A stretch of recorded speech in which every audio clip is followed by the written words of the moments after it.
Kalau kamu bersilang pendapat dalam satu masalah, farudduhu ilallah, maka baliklah kepada Allah. War Rasul, balikkan kepada Rasul. Pertama balikkan kepada Allah, maka tengok Quran. Setelah itu baru tengok sunnah. Apa kata Allah dalam Quran?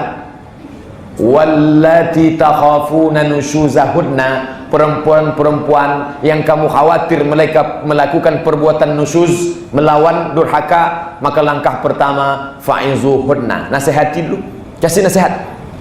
Setelah nasihat, ini tangga paling bawah. Setelah nasihat, wahjuruhunna fil madaji', pisah tempat tidur. Pisah tempat tidur itu sebagai satu langkah. Setelah itu wadribuhunna, boleh pukul. Tapi jangan ayat ini dibaca bulat-bulat, nanti dituduh orang Islam itu melegitimasi KDRT, kekerasan dalam rumah tangga. Makna pukulan di situ pukul bersyarat. Apa kata ulama fikih? Darbun ghairu mubarrih, pukulan yang tak berbekas. Tak boleh pada wajah, tak boleh pada alat vital, tak boleh untuk memudaratkan. Dia pukul mengajar, pukul mendidik. Karena memang ada model perempuan ni kasih cakap tak mempan, jadi pukul baru mempan. Tapi untuk zaman sekarang, laki-laki bisa diadukan ke polisi, ditangkap, dipenjara, dituntut dan lain sebagainya. Oleh sebab itu berhati-hati. Bapak Ibu yang dimuliakan Allah SWT, langkahnya jelas. Kalau tak mempan juga, kasih nasihat tak berubah, pisah tempat tidur tak berubah, dipukul kita pula takut ditangkap polisi. Oleh sebab itu, maka dalam Islam dijelaskan abghadul halal ilallah at-talaq, perkara yang halal tapi sangat dibenci Allah, at-talaq. 114 surat, ada satu surat khusus yaitu surat at-talaq. Tapi jangan anggap Islam itu mempermudah talak. Itu kalau sudah buntu jalan alternatif terakhir, barulah. Makanya prosesnya apa kata Allah? Wa in khiftum shiqaqa bainihima, kalau kamu takut perpisahan antara kedua belah pihak, dia tak bisa dijumpakan lagi. Kalau berjumpa berkelahi, berantem dan lain sebagainya, fab'asu hakaman min ahlihi, maka carilah hakam penengah, tak berpihak kemari, tak berpihak kemari. Hakam min ahlihi, orang yang objektif, yang tak berpihak dari pihak laki-laki. Wa hakam min ahliha, dan hakam dari pihak perempuan. Dipertemukan, jangan yang dua ni dipertemukan, berkelahi dia, maka keluarganya dijumpakan. Iyurida islahan, kalau mereka mau berdamai, yuwaffiqillahu bainahuma, Allah akan menyatukan mereka berdua. Begitu tuntunan Al-Quran. Lalu Nabi SAW, adakah riwayat menyebutkan Nabi marah, menempeleng, menyumpah serapah? Riwayat-riwayat yang menyebutkan Nabi bersikap lembut. Nabi pulang ke rumah, lalu larut malam, diketuknya 3 kali tak dibukakan Aisyah, maka dia bukan marah, tapi justru dia tidur di luar. Begitu yang dilakukan Nabi, itu yang dilakukan Muhammad. Bagaimana dengan umat Muhammad? 3 kali ketuk tak buka, pintu itu dicabut nih. Itu bayangkan. Lalu Nabi pernah makan, yang dimakan ni namanya maghafir, manis dia tapi bau asam, macam madu tapi asalnya agak lain sikit dari bunga-bunga yang bau asam. Kalau dimakan masam mulut kita. Lalu ketika Nabi pergi ke rumah istrinya, keluar bau asam dari mulutnya. Lalu apa kata istri Nabi? Bau asam dari mulutmu ya Rasulullah. Apa kata Rasulullah? Sejak hari ini aku haramkan memakan maghafir ni, tak aku makan lagi maghafir ni. Turun ayat, apa kata Allah? La tuharrimu ma ahallallah, jangan kau haramkan yang dihalalkan Allah. Tabtaghi mardata azwajik, karena hanya ingin menyenangkan hati istri. Bayangkan, madu yang manis, bau masam sikit saja ditegur oleh istrinya, dia haramkan. Lalu bagaimana dengan umat Muhammad yang makan jengkol, makan petai, ditegur sikit saja naik marahnya. Suka hati saya lah, saya mau makan ini, saya mau makan hantu belau, kenapa kamu urus? Bapak Ibu yang dimuliakan Allah Subhanahu wa taala. Makanya ketika Aisyah ditanya oleh sahabat, bagaimana akhlak Rasulullah itu? Apa kata Aisyah? Kana khuluquhul Quran. Akhlak Nabi itu adalah Al-Quran. Tapi jangan pula bayangkan Nabi itu orangnya tak pernah marah. Nabi itu saat-saatnya ada dia marah, tapi marahnya itu karena Allah. Kapan Nabi marah? Assalamualaikum warahmatullah, Assalamualaikum warahmatullah. Balik Nabi ke belakang, ditengoknya orang tak datang salat berjamaah. Di situ Nabi tak maaf, bukan dia lembut. Di situ Nabi marah. Apa kata Nabi? Asyhadun fulan, asyhadun fulan, asyhadun fulan. Mana si fulan, mana si fulan, mana si fulan? Kenapa tak datang salat berjamaah? Dalam hadis lain disebutkan Nabi, la yantahiyanna Mereka yang tak datang salat berjamaah, la yantahiyanna, berhenti, jangan ulang lagi. Kalau diulang juga, la uharriqanna alaihim buyutahum, aku akan membakar rumah mereka. Ini Nabi marah, tapi marahnya karena Allah. Akan kubakar rumah mereka, kata Nabi. Kalau hidup Nabi sekarang, Bapak Ibu, bertambah titik api di Provinsi Riau, semakin banyak rumah terbakar. Kemarin banyak asap, ternyata di internet ditulis bertambah titik api di Provinsi Riau 200 hotspot. Coba bayangkan. Oleh sebab itu maka Nabi ada juga marahnya. Keluar Nabi dari rumah, didengarnya ada 2 orang sahabat berkelahi tentang Al-Quran, berkelahi tentang makna yang tak perlu diperkelaikan. Maka apa kata Nabi? Wa kanal insanu aksara syai'in jadala. Memanglah manusia ni hobi berjidal, bertengkar, berkelahi. Oleh sebab itu maka Nabi ada juga marahnya, tapi marahnya karena Allah Subhanahu wa ta'ala. Menengok kemungkaran wajib kita marah. Man ra'a minkum mungkaran, siapa menengok kemungkaran falyughayyirhu biyadihi, maka wajib dengan marah. Makanya di antara orang yang tak masuk surga adalah dayus. Tak masuk surga dayus. Kalau gayus Bapak Ibu tahu semua.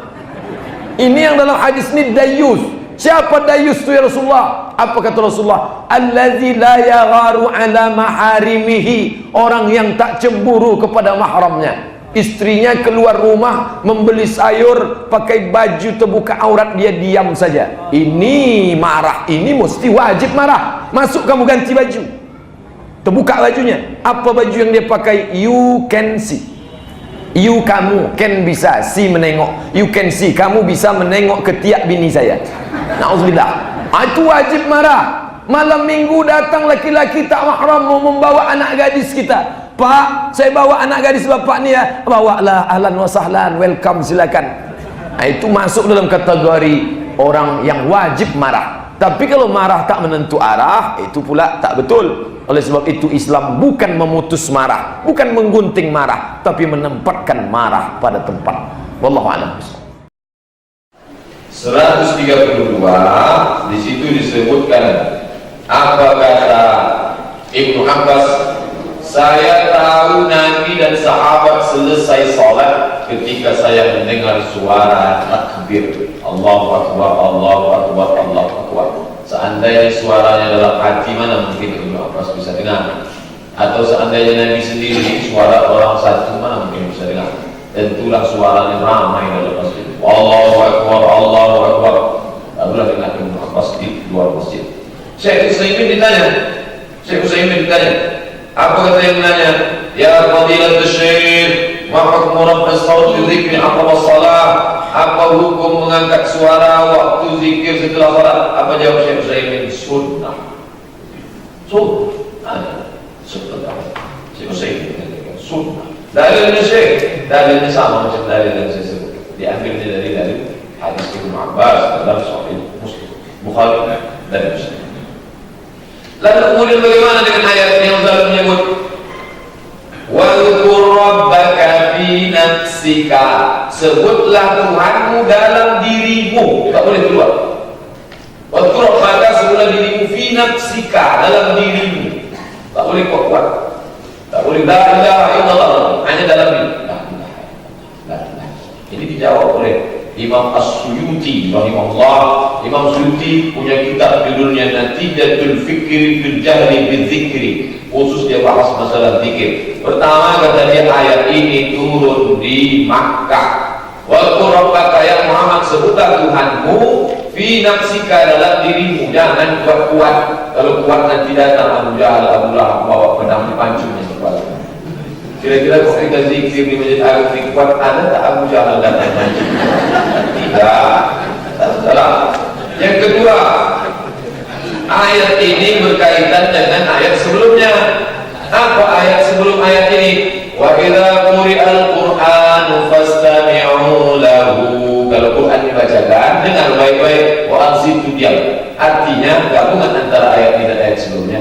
Kalau didengarkan ada orang baca Quran, jangan zikir kuat-kuat, nanti ganggu dia. Tapi kalau tidak ada Quran, kita bersolat, tak salah, zikir kuat-kuat.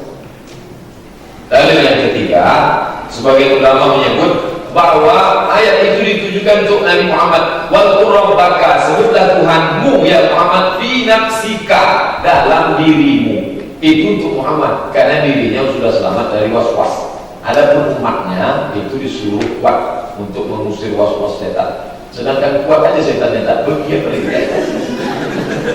Jadi itu kata Imam Suyuti. Suyuti ini siapa? Imam Suyuti itu bukan imam di kampung saya, Pak. Imam Suyuti itu tafsirnya aja 2 biji. Satu Ad-Durrul Mansur fi tafsir bil Maksur. Satu lagi tafsir Jalalain berdua dengan Syekh Jalaluddin Al-Mahalli. Berapa hafalan hadis Imam Suyuti? Hafiztu mi'atain alfa hadis.